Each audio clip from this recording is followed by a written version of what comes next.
Good morning. I'm Braxton Gray here with Kaz Zinal and Wallasey Boys basketball coach John Everingham, and welcome to Wallasey Warrior Basketball Coach's Corner. Coach, just go ahead and briefly tell us who you are. You know, you've been here for a couple years. Many people know you, but we have a lot of freshmen this year who aren't really familiar with who you are. Yeah, and I think probably in their parents too. And, we've established a basketball program, here at Wallasey. So, we continually see some new faces, some players that move in and families that move into our school district. So, I'm John Everingham, head boys basketball coach here at Wallasey. I'm the work-based learning coordinator as my full-time job here at Wallasey, and this is my fourth year as the Wallasey basketball coach. It's hard to believe, but I think 17 or 18 years total coaching. I played high school basketball at Goshen High School, played college basketball at Tri-State University, Trine University in Angola, and then shortly after graduation was asked to coach a freshman team at Prairie Heights and decided to do that. And the coach there told me to be careful. You might get this coaching bug thing. And I was like, nah, not me. That's not my thing, And so I think I still remember the names of some of the players of that freshman team. And I think the relationships you build, through, coaching basketball was something that I kind of really enjoyed, because when I was a player, and my coaches and the relationships that I had with my coaches, and they were positive mentors and influence on me in my life. And so I did get the bug, and I think the rest is history. I was the head coach at Argus High School for a couple of years, and had some success there, and went to DeKalb High School and coached there for 6 years, and got into high school administration for a couple of years, and then came over here to Wallasey. My wife, Carly, maiden name Beer. We've been married for 12 or 13. Am I supposed to know that, Kaz? Oh, boy. I hope she won't listen to this. Yeah, right. We've been married for quite a while. There you go.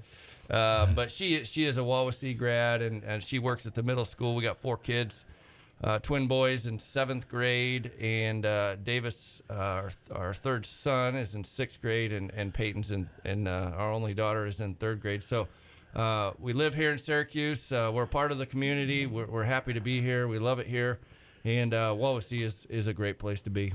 Yeah, Coach, last season you got your 100th win. Let's talk about how the seniors helped you get that, and how you're going to be able to recoup, and how this year's seniors are going to be able to help you get even more wins.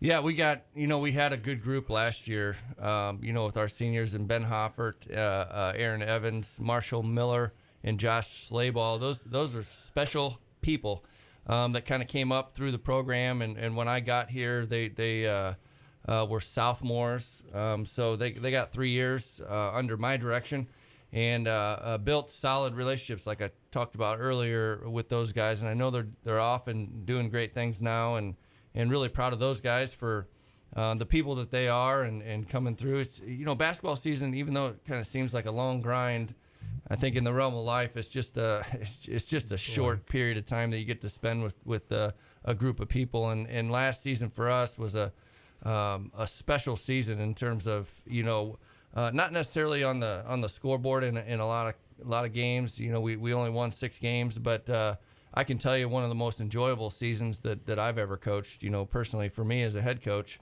and so. We were really close in a lot of games, as Kaz knows. He was kind of along for the ride last year, and we were extremely competitive. No team came in and played Wallasey and thought, well, this is going to be an easy one, And so we have to build off of that. We build a foundation of if you want to be a Wallasey Warrior basketball player, these are the things you have to do as a person first, and which includes staying out of trouble, making good decisions on and off the floor, and then also being a good teammate. And so those are things that I think we've instilled not only in our high school players, but in our middle school players and below. Our Junior Warrior program this year has got the most players that we've seen participate in our youth leagues. Is well over 100 players. Wow. Today, Saturday, they're going to be getting after it today. Over there we got volunteers, sponsors, and so the program is in very, very good shape. we've built a solid foundation that really took probably a little bit longer than I thought, and so I'm sure we'll talk about it. But our high school team this year is a skilled basketball team, a little young, but we do have basketball skill. Yeah, let's talk about this year's seniors. Hardy, you got Miller, you got Boyer. Talk about how their leadership this season will help carry the younger guys, because as you said, we got a lot of younger guys on this roster. So how are they going to be able to help become leaders and help you guys win games this season? Yeah, we got those guys, just like I talked about the guys from last year. It's the same kind of conversation, with those guys. And kind of leading the way would be Ethan Hardy and Austin Miller. Again, those guys, they don't know what it's like to play for another coach. And so when I got here, they were freshmen and really invested a lot of time in them. And so they understand, the expectations, when they step on the floor. And again, it's not just that, but our core values and what we expect of our players, off the floor as well. And so, our 4 seniors this year, with Austin Miller, Jaden Boyer, we actually have Ethan Hardy. We actually have a couple newcomers that are seniors this year, and Ray Lennar. Ray played football, I think, for the first time this year, and showed that he had extraordinary leadership and kind of someone that displayed some leadership and commitment to the football team, even though he didn't see, the field a whole lot. He's a very outspoken, energetic, and it's something that we thought by inputting him into the roster. He tried out for basketball last year and got cut. He tried out for basketball again this year. He's got a little stick-to-itiveness, and he really wanted to be a basketball player, and he improved on some skills, and he's gonna be on the roster this year, and he's done a great job kind of being a leader there. But the other newcomer is Martin Kant. Martin is a German exchange student that's here with Miss Noel at the middle school and her family. That's going to be a nice addition to our basketball team. He can play, and it's going to take just a little while. He does have a hearing disability, so the communication part, not only him speaking kind of broken English and his hearing thing, but he is labeled, as some of our teachers, as being brilliant. Wow. And that's the words that they say about him. And he is catching on so quickly to our offense and defense, even with some of the things that would hold normal people back coming from a different country and some of the hearing difficulties that he has. He has done an exceptional job of kind of fitting in with our guys and understanding the calls and the different things you have to do. And it's amazing. And only after a couple weeks, he's really kind of moving up the ladder in terms of the depth chart there. But he'll play some JV early on as a foreign exchange student, and really kind of hoping after maybe 5 to 10 games he might be able to contribute at the varsity level. So those are our 5 seniors that we'll have on the roster this year, and we're pretty excited about them. Yeah, let's briefly talk about summer workouts and conditioning this season. What did you see this summer that really made you excited for this season? Honestly, I think it's our team chemistry. We got good guys. We got really good guys, and they're they get along with each other. And so I think when you got a team that's together, and then in combination with their commitment to the game of basketball, and so our morning workouts start at 6:30 a.m. And I think especially with our top guys, there's 100% attendance rate. They just don't miss on those workouts. And so I think, in order to develop that skill, you have to be there. You have to work out, not only when the team works out, but you got to be willing to kind of work out on your own. And so I think we have the guys that have committed to getting better and to improving their skill, and I think that's going to kind of shine through at some point this season. We'll see our younger guys start to mature physically and getting used to the speed of the game, and then join some of our senior leaders that have that experience. So, in the summertime we go, 4 days a week and early in the morning, and then we played in a couple shootouts. I think we went to St. Francis. We went to over to team camp over in Ohio, Findlay team camp that is a nice kind of separation from reality. You just go play a bunch of basketball games, you hang out with your buddies and eat pizza, and so that was a nice break to kind of get away, and we had some success over the summer, and really hoping that kind of carries over into our season this year. Yeah, last season, Coach, you ended the season on a heartbreaker in the sectional championship against Tippy Valley. Did that light a fire into the guys this year? Can you see more, like they want it more this season just because, especially the seniors, because of how it ended last season? Oh, you got to bring that up, Braxton, huh? You got to bring up that loss. I tell you, I had Kaz. I tell you, I mean, I had a difficulty bringing myself to watching that game, and really, honestly, only about 3 weeks ago, I pulled it up on my computer and I thought, oh gosh, I mean, I got to watch this because it was a heartbreaker. I mean, we were so close, throughout the season, and we had guys that were all in. And kind of bought into the concepts that we were trying to say, hey, if you do these things, we might have a chance. We just need to get there and have a chance. And I think not everybody, but there were people out there that thought, oh, are you kidding me? You're the sectional champion. You think you might be able to have a chance to do that? I'm like, yes, we're doing the things. We're really close. We just got to get over the hump. And, we drew West Noble in the semifinals and really played probably our best game of the season. There, and just kind of a good West Noble team that had some success. We really waxed them, pretty good. And then going into the Tippy Valley game, we had just played them a week earlier, and it was a really, really close game where we had the lead for a while. And so I think going from, when I first got here to really being pretty far-fetched to think that this could happen to almost the reality of being a sectional champion is quite an accomplishment for our program. Regardless of any record that was out there, we did it, and we got to that point, and we just didn't quite knock down some of the shots that we had knocked down the night before, and gave credit to Tippy Valley and playing more physical than we did, and they were just ready, and we were almost ready. So, yeah, there has been conversations this year about, we got so close. But what is the next step, and what does that next step look like, and how do we prepare to get ourselves back into contention, for something like that again?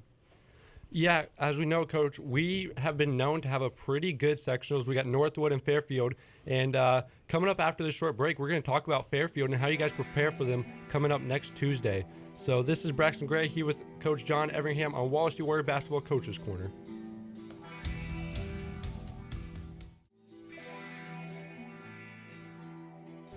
Welcome back to Coach's Corner on 93.7 FM The Mix. I'm joined here by Wallace Warrior basketball coach John Everingham. Coach, let's talk about the scrimmage last Thursday. How did that go for you guys? I think it was a solid learning experience for us. We went down to travel to Wabash. Wabash, they got an outstanding team, Class 2A, certainly a top 10, top 5, maybe even higher than that, type team. They were 21-4 last year, sectional champions, and maybe regional. I'm not sure how they did in the regional, but they got everyone back from that team. So it was a nice scrimmage for us because they had they have veterans back that really kind of know what they're doing. But 2 of the 4 quarters that we played were actually pretty solid. Basketball that we played, and the other 2 were I would probably classify as learning experiences, for our guys. And so, the scrimmage it's hard to really tell because you're not sure how the minutes kind of equate to an actual basketball game. You also you have to play, zones, and you have to press, and you're trying to work on different things, and there's no free throws, and so it's kind of hard to watch. We did get it on film, and I've watched it twice already. We'll watch it again. Probably tomorrow as we get ready for Fairfield. But there's certainly a lot of things that we can pull from that are going to be really, really positive. On the other side of things, it definitely exposed, some things that I kind of thought or knew that were areas of improvement. And so we'll start to list those things. And like I told the guys afterwards, we'll list them. We want to get better at what we're good at. But we also want to try to pluck off some of these things that we need to improve upon. And so I think we started yesterday in practice, and we'll work today to kind of get ready for Fairfield and really be prepared for a few situations that gave us problems on Saturday. Yeah. So is the lineup we saw on the scrimmage against as the lineup we saw on the scrimmage, is that who we're going to see against Fairfield on Tuesday? Well, that's a good question. I know the answer to that, but I'm always just a little. I got this conspiracy theory that That's a great, great thing to have. Coach I'll tell you, yeah. Coach Deshaun is listening, and he's going to try to pick up on some things. But so we're not going to release that starting lineup, but it's not real hard to figure out. I mean, Austin Miller is a good player for us. We're going to probably go about as far as he can take us. We really look for him for senior leadership, and then on the floor, he's going to score. He's our leading scorer last year, and he's returning this year. So it's no mystery that he's going to be a solid player for us. On the inside, Ethan Hardy has solidified himself as a starter and a senior leader for us on the inside. And then the guy that came on strong late last year is Keaton Dukes, and we really were kind of cautiously approaching, playing a freshman last year late in the year, and we played him at the 4 spot, which is kind of a post spot, to give him kind of less responsibilities in handling the ball, and he did very, very well for a freshman last year and had some big moments. Yes. Hit a couple free throws, I think at Goshen to send the game into overtime. Hit a couple big shots. We even put the ball in his hands late in games and set up plays for him to take the last shot of the game. As a JV player, he had a last-second shot at Northwood to win that JV game. So he's coming along. He's certainly somebody that we're strongly considering for major varsity minutes. And then from there, Cameron Salazar as a point guard last year played a lot of varsity minutes. So those 4 guys definitely are in the rotation, and they're not playing JV. They're up on the varsity level. And the guy coming on strong too is Jack Stover, 6'1" sophomore. So we got 2 or 3 sophomores that are going to be in the mix, that are going to give us, the possibility of having some sustainable success if we can kind of get over the hump this year. Yeah. Yeah, let's briefly talk. You talked about Dukes last season, and Stover, even though he didn't get varsity minutes, he was still very strong in the JV games. Is there maybe a freshman that has really stuck out to you, or like your group of freshmen as a whole? How are they going to help you prepare and help the older guys prepare for the games? Yeah, I mean, when you establish, all coaches know this. When you establish a program, the idea is that you can keep your freshmen on the freshman team and have those guys play together and develop. And you really, unless you got an exceptional, athlete, a Shauna Zolman, type, of an athlete, you really want to kind of take them through the system. So we've had a couple guys that moved up through maybe a little quicker than what we would have liked to see, but there was a need, at the varsity level. So, a guy like Keaton Dukes played freshman basketball last year and then played a little bit of JV, and he had some success in both spots, and we thought he was ready to kind of go up to the varsity. We got Jack Stover last year, played mostly freshman, and then he moved up to the JV and had some success there, and now he's a varsity player. So you really want to see those freshmen kind of go from stage 1, 2, and then on to the varsity level. And our freshmen this year, we got there's not a lot of numbers there, but we feel like we got some skill, and so we got a 6'4" freshman that I think is going to be an outstanding player. We got a nice shooting guard that can really shoot the ball, and 6'4" Colin Roberson and Jay Finlinson. That you'll see those guys on the floor for during the JV games, but really. The idea is to keep them playing the freshman basketball as long as we can, and then maybe move them up to JV, and then kind of like Keaton. I mean, you never know, probably not, but you never know when you're 6'4" and you're agile. Hey, Colin's got a chance to be a good player.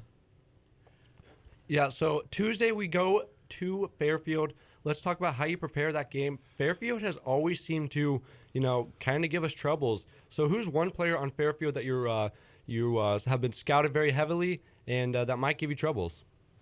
Well, they got one player. I think you had his name written down over there. What was that name again? Nolan Schrock.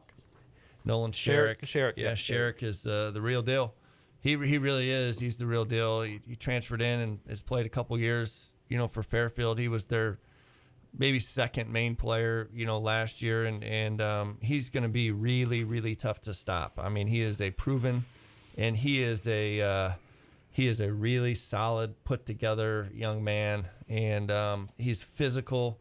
He can handle the ball. He he's proven he can shoot. I think maybe a couple years ago there was a question out there whether or not he could shoot, but his best qualities are getting the ball to the basket, finishing at the basket, and I'm telling you, he is super strong. And so we're going to have to be able to contain him. And I know they lost some key seniors, and so he's going to be running the show. It's going to be centered around him. But, they also got a new coach, and Coach Randy Deschone, who won a state championship at Jimtown.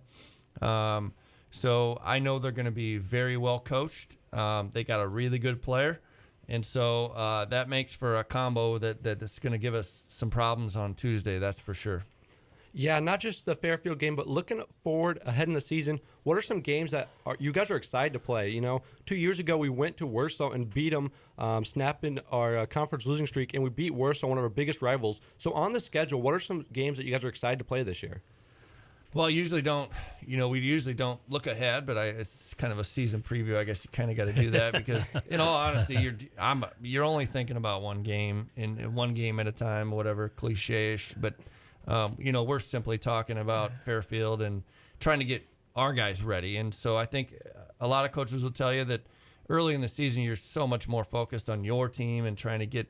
Yeah, honestly, we got one out of bounds play right now, and there's so much as zone offense, the press defense, the press offense, and situational basketball. What play are you going to run at the end of the game? There's so much to think about that you kind of get lost in your own team, which is what you're supposed to do, instead of really thinking about down the road, like, oh my gosh, we got to get ready for the scrimmage, and then it's like, oh wow, Tuesday we play Fairfield, so.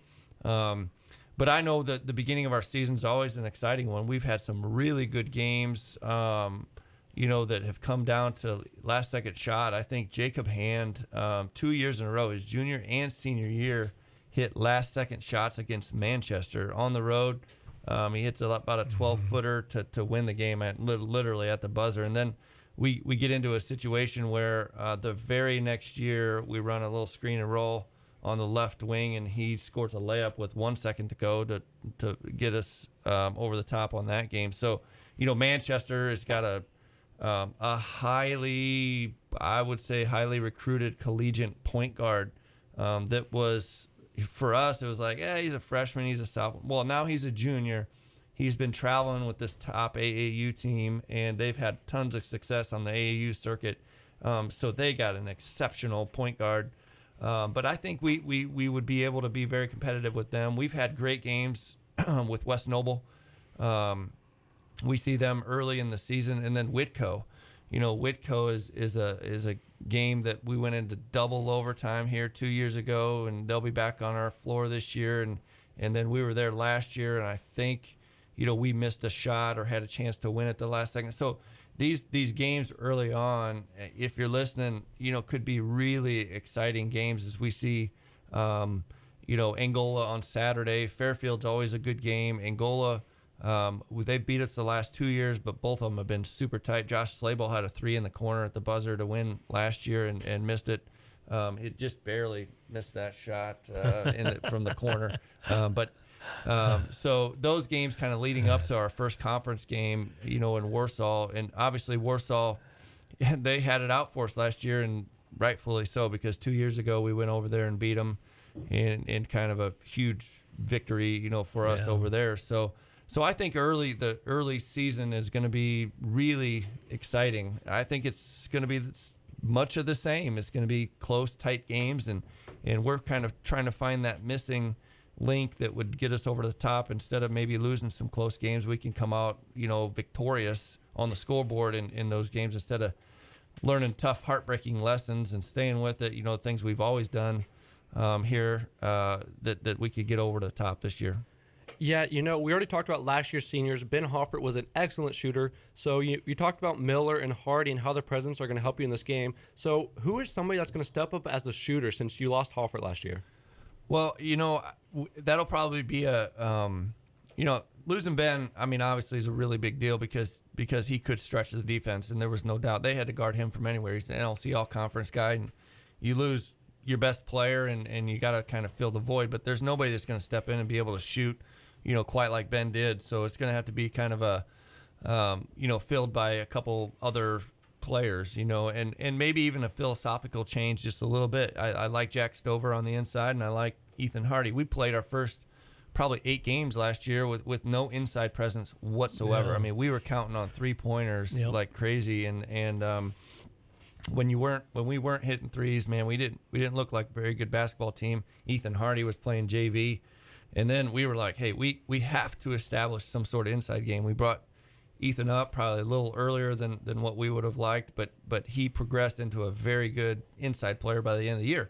So we have him back. We also adding Jack Stover on the interior. So maybe a shift in philosophy is maybe just a little bit, and maybe not shooting as many threes with the loss of Ben, but also the addition of 2 really solid inside players. And so I look for our strength maybe to be in the rebounding, and our physical nature of play on the inside and things that kind of cost us against Valley, that we might be able to improve upon.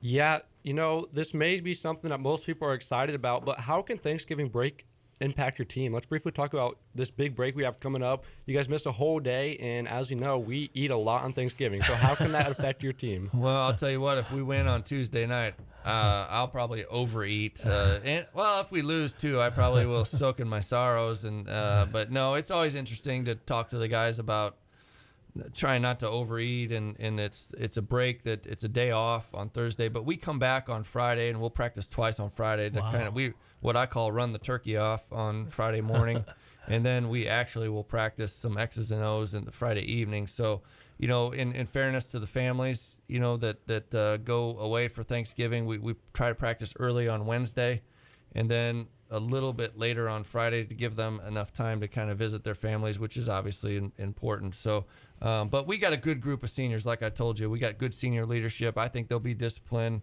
led by, Jaden Boyer and Ethan Hardy and Austin Miller will kind of set those guys straight if they start getting offline. So I trust the seniors and that they're going to lead the way and kind of get the message to the guys too, not just coming from coach, right? It's coming from our senior leaders as well. And so those guys are really important to what we will try to get across to the team members.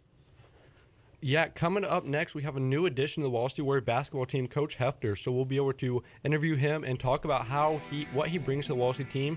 So we'll be back with more Wall Street Warrior Coaches Corner on 93.7 FM The Mix.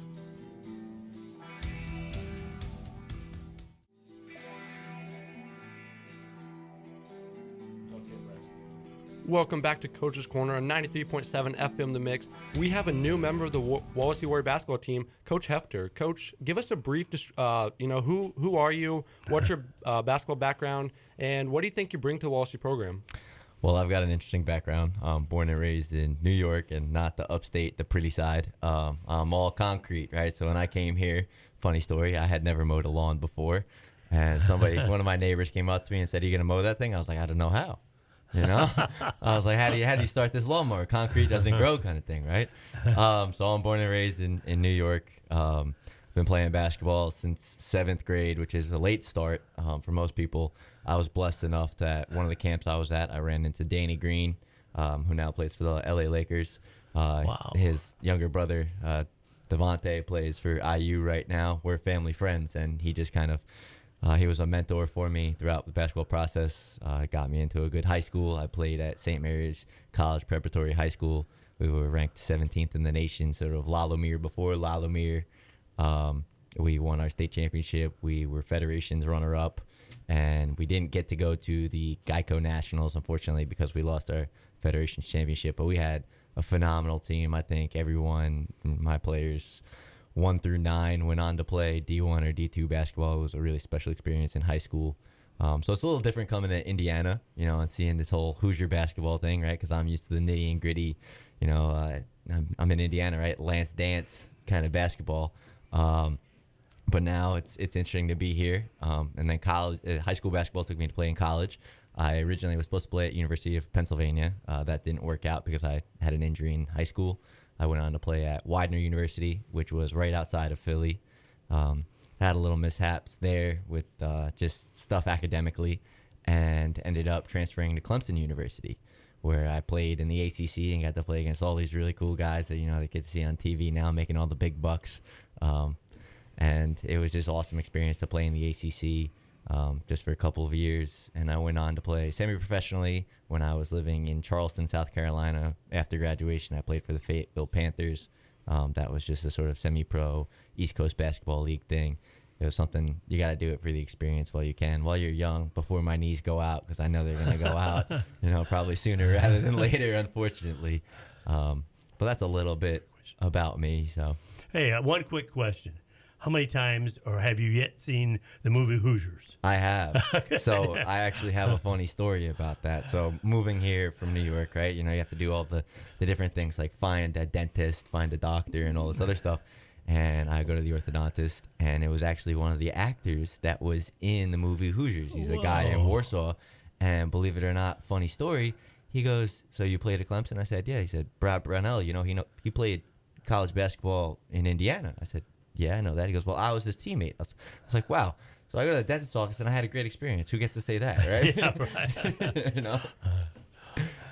Yeah, so you said you were from New York, so I know a lot of people are wondering, even I'm wondering, is the accent, is it just because of who you're with, or are you just born with an accent? Man, I don't know. You start walking down the street, and there you go. Walk, talk, dog, coffee. It's just one of those things, I go to any of these coffee shops around here, and people start looking at me like, what did that kid say?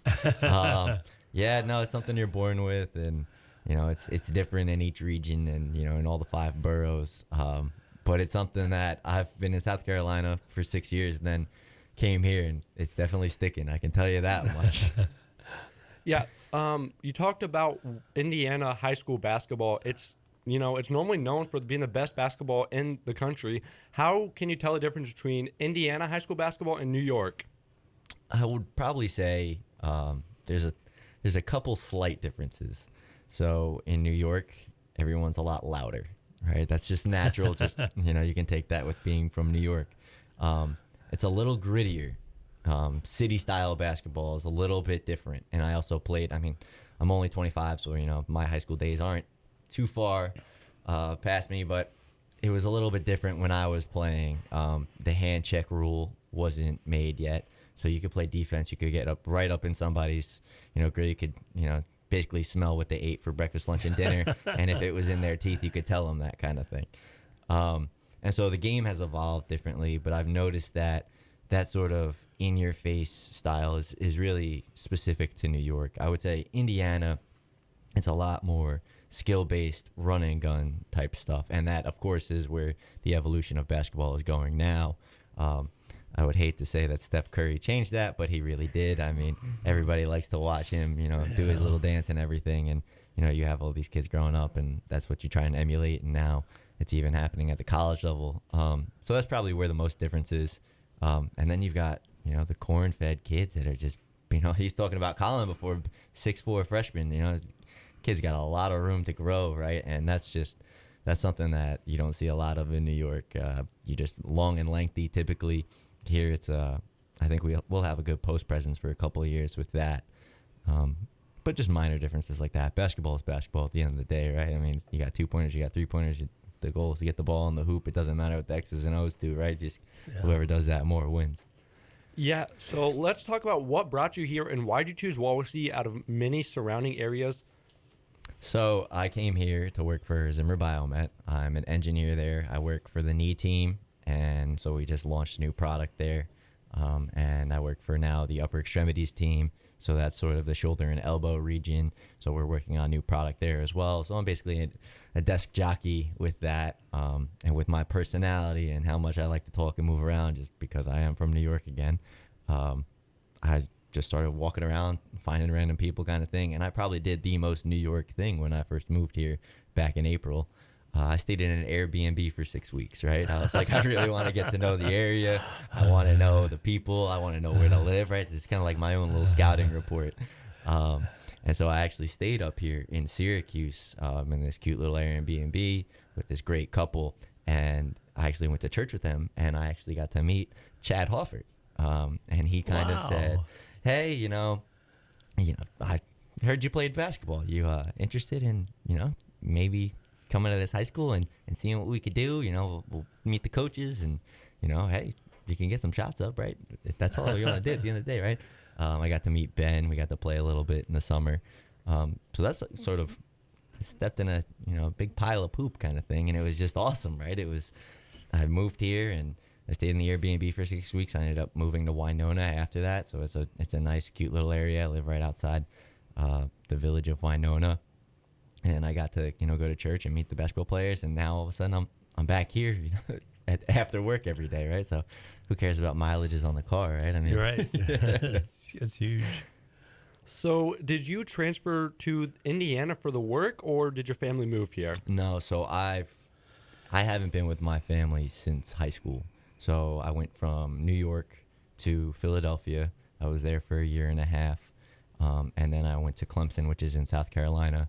And after that, I actually went to Charleston for 2 years. So after the years there, so I was in South Carolina for a total of 6 years. My mother is still in Queens, New York, and my sister is in Virginia. And funny enough, right, you have a mother that raises 2 kids. What are the odds that both kids go to a Warsaw? Well, that happened to my family, right? My sister lives in Warsaw, Virginia. Wow. Who Warsaw, Virginia. would have even thought that there's another Warsaw, right? Yeah. I know there's Poland, but Yeah, right. I can relate to that. wait, am I not allowed to say Warsaw on this? I mean, Yeah, no, Wawasee, that's right. Wawasee, right? There you go. Well, we all know why you chose Wawasee over Warsaw there. So, what do you like most about Wawasee program compared to maybe your high school program? Like, what do you see difference? So here you can tell it's a really close group of guys, right? So something that the coaches did in the preseason is they sent a poll out to all the teachers and the faculty and whatnot, and they said, just tell me about this guy. And they listed out the whole roster, and it said, good or bad, and hopefully always you don't want the bad, right? You want to see a whole bunch of good about your players. And according to Coach Everingham and Coach O'Connell, this was the first year that there were no negative reviews about any of the players, kind of thing. That Wow. is unbelievable, and a testament to the community, the school, the kids, the parents, and everything. And so when you have a good group of kids that are working for each other and with each other, and again, it's a young group, right? So these guys are going to go through a lot of growing pains, right? You got to bring out the heating pad for your shins and kind of thing in your ankles, right? Because it's going to be rough sometimes. But they're really close, and it's a close-knit group, and they're ready to go to war, on certain days. And when you have that, and you have a good group of guys that will have each other's back, that's huge. And that's where it really starts, right? It starts in the trust that you have, because basketball kind of becomes instinctive at times. The X's and O's matter a little bit, but if you can talk to your friend on the court and say, hey, I trust you with this, I'm going to go right to you, I know coach wants us to do this, but at the end of the day, I think this will work because we've got a close relationship, and let's go get this win, man, and then you can have fun and drink your milk after the game together and enjoy it, right? Tell us about the movement. So the movement is something that me and Kelsey Freds started. She played at Warsaw. Again, I'm mentioning this W word a lot. I'm sorry for the listeners. She played there. She played at Taylor University and USC Upstate in college. She owns some records at that W school. That's not Wawasee. So I met her. She works at Zimmer Biomed as well. But we are really focused on skill development and training. And that's something that we think a lot of kids don't have nowadays, is focusing really on, how to have a pivot and where to pivot and how to explode out of, a drop step or whatnot. And it's just some things that, again, kids watch basketball and they love it, right? And say, oh, Steph Curry or, RJ Barrett, they're going to shoot and dunk and do all this stuff. I'm going to try and do that. It's like, well, buddy, if you can't, walk and chew gum at the same time, like, you're not going to really be able to do that. So let's work on the walking, and then we can start the chewing gum. So the movement is a very interesting opportunity that I think this community has. We've started working with Junior Warriors a little bit, and we've started working with the kindergartners. We've worked with some of the elementary school I know. Coach Everingham's kids, we've worked with them. Same with Coach Hawford's kids. I have a kid, Weston. Ben is old now. I don't need him. But we're really focusing on that skill development and the little things that separate a good basketball from a great basketball player. Because if you have those little things, it's a lot easier to build an offense around it and sort of explode and find more potential in it. And just things seem to be a lot more seamless. So we've started doing individual training. and it's a unique opportunity. We started to make brochures. We're starting to really market ourselves in the area. And I think it could be something that could last for a very long time. I know Coach Everingham mentioned Junior Warriors. Today we have 100 kids in that, right? So that's 100 kids that I'll get to, talk to. I'll get to shake hands with the parents, and show my pretty little smile that I got going on. Say my accent. They'll be like, "Oh man, where are you from, huh?" And just break the ice kind of thing. How much does a polar bear weigh, right? There you go. And so that's just, I think it's a very unique opportunity that will separate Wawasee basketball program, right? Because we don't only focus on skill. I mean, obviously it is a basketball training thing, but we also do leadership academies and sort of things in life that transcends after basketball, because Kelsey and I have both played college basketball. We've both played at a very high level, but we know that, the percentages don't really work out for kids to make it to the NBA, right? So you have to think about life after college basketball if you are fortunate enough, because that is a very difficult track to get there. So being a leader and just sort of being an all-around, great individual and great citizen to the community. I know we already have great kids, so teaching this leadership and, these little skill developments and just situational stuff is really what I think separates the movement from any other sort of individual training, because we really want to get to know the kids. We want to show the kids that we care and help develop and grow you as a person and as a player. So it's a little bit about the movement. We're hoping that it starts to take off. I know during the basketball season it's tough, but we're hoping during the off season that that's something that this community will definitely take advantage of. So my email is so look out for that. Contact anybody in the basketball program if you guys are interested in that, and I'd be happy to talk to anybody about that, basketball or not. We do have leadership stuff for people that it doesn't have to be basketball specific. Yeah, so let's briefly talk about how you came in and formed a bond with the Wawasee players. You played D1 basketball. How does that help you? Do players look up to you, especially the Junior Warrior basketball program? We have a D1 player coming in. How does that help you form bonds with players? So the way that you earn respect in New York, right, is you play. So I went to those summer workouts and I played with the guys. And I said, what, if you'll listen to me because I'm a friend and I'm a different voice kind of thing. But if you can see that I can play, I think it's a little bit different, and that's where it'll change the narrative. So I was there at those 6 a.m. workouts. Yeah, I'd best believe I was getting those texts, and that was not fun because I had to drive a little bit, right? But that's how it started. So I played with these guys, and it was a little different dynamic of how I got to learn about them, because I got to learn about them as a player because I was doing the drills with them and everything, and I was suffering or I was thriving with them. And then it sort of transcended into the next role of, hey guys, I'm going to be a coach here. So we have this bond now as players, right? As basketball players. I think I can help you. You can help me. We can help this program. We can just help each other. So that's how it kind of started. And obviously everybody goes, you get the little kids saying, what was it like? And you'll always get that, and that'll be something cool. And that's the unique experience about playing college basketball. But yeah, I really related with the guys just by playing with them. And, if anybody ever asks me something, I'll tell them it. And I don't know, it's just unique, and it's nice being a different voice, because I am young enough where I'm not looked at as the dad voice. I'm looked at as, hopefully I'm the cooler coach. So, there you go. Yeah. Yeah, once again, Coach Glenn Hefter, we'll look forward to seeing you on the court this season, and we'll be right back with more Coach's Corner on 93.7 FM The Mix.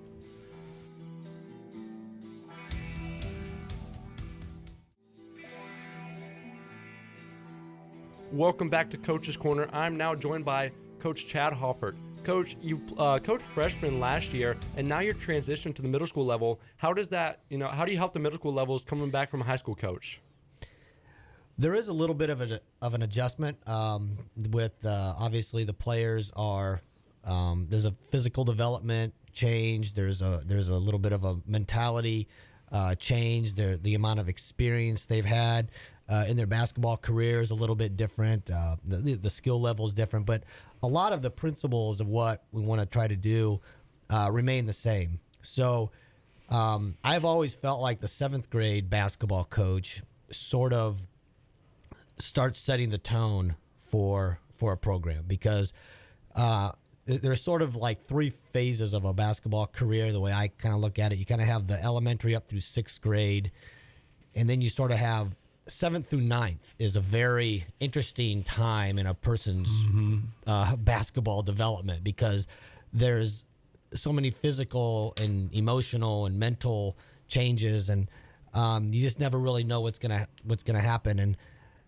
so when you have the 7th, 8th, and 9th time span there, you want to what you want to do as a coach, I believe, is you want to provide them with the best opportunity to take the next step. And some kids may not want to take the next step. They might be, I'm probably not going to play basketball when I get to high school. I just just something I'm doing in middle school. I might want to swim or wrestle or something else when I get to high school. But for the ones who want to play high school basketball, you owe it to them to make sure that you've set certain foundations and certain expectations that give them the best opportunity to succeed when they get there. So, like I said, it's a lot of the same things, but you kind of have to maybe look at it with a little bit different goggles, because you can't sit there and expect a freshman and a 7th and an 8th grader to all act the same, because of different stages of development in their bodies and so forth. So, yeah, briefly, talk about your basketball background. How does that help you come in as a coach and help these younger players? Well, I graduated from Wawasee in 1990, and I played all the way through. Played under Coach Goshert for 4 years while he was here. I did not play college basketball. I went down to IU Bloomington, and never got the call. I don't know. Really? Yeah, no, never got any invite. No, from gee whiz. Coach Knight never called me up. Coach Knight never said. No. You and Steve Alford, right? Yeah. You never, Yeah. So, anyway, when I came back to the area, I started teaching in Warsaw. I taught for Warsaw for my first 19 years, and Coach Ogle and Coach Rhodes knew that I had played, because they had coached against me when I played in high school, and they asked if I was interested, and so I started coaching in Warsaw, and it was a great opportunity. Coached there for a long time, and just kind of learning under both of them. And then there was an opportunity for a teaching position about 6 years ago at Wawasee Middle School, and I just my kids have, go to school in this district, and I thought, well, maybe it's just an meant to be type of thing. And so I pursued it and was able to get the job, and so I've been here ever since. So it's really been the same, whether it was in Warsaw or whether it was here. I've coached basically 7th through 9th grade the entire time. I think I've done 10 or 11 years at the high school level and about 15 or 16 years at the middle school level. So, like I said, the approach has pretty much been the same the whole time, and that's just create an expectation, create a level of accountability, self-accountability and team accountability, and skill development that's going to prepare kids for that next step. Yeah, Coach, you're a teacher at Wawasee Middle School, is that correct? Correct, yes. Yeah, so how does that bond with your students in the classroom transfer on the court, especially at a 7th or 8th grade level? Even high schoolers, do you still have high schoolers come back and talk to you? So, yeah, I mean, I'm able to be involved in the entire program from middle school all the way through the high school. So I still will be involved with the high school a little bit, just not involved in daily practices or anything like that. And, so it's nice to be able to be in contact with the students in a wide variety of ways at the middle school level.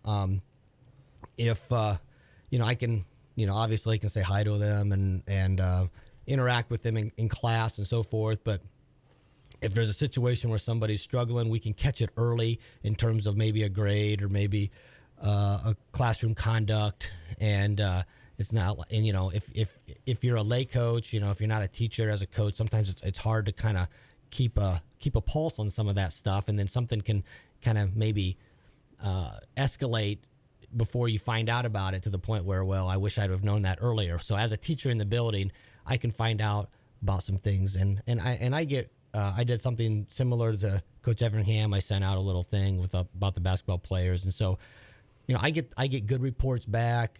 Sometimes I get something that says, "Hey, could you talk to so and so about maybe this or that?" And I keep up on their grades and help them try to stay on top of that as well. But yeah, it's I can sit there and having a high school experience, having a high school coaching experience. I'm well suited to tell the guys that, hey, this is where we're at now. And it's okay for now, but this is where you'll need to be over the next 2 to 3 years, so we can kind of see what their future will need to look like if they want to pursue success, pursue excellence in that area. Yeah, Coach, talk about the 7th grade basketball team. How have they done so far? So we've only had 2 games. And so Randy Smith is coaching the 7th grade team, but we do a lot of our practices joint. So we basically have a 1 hour. So out of 2-hour practices, we have 1 hour where we overlap. So each team practices separately for an hour, and then we overlap for an hour.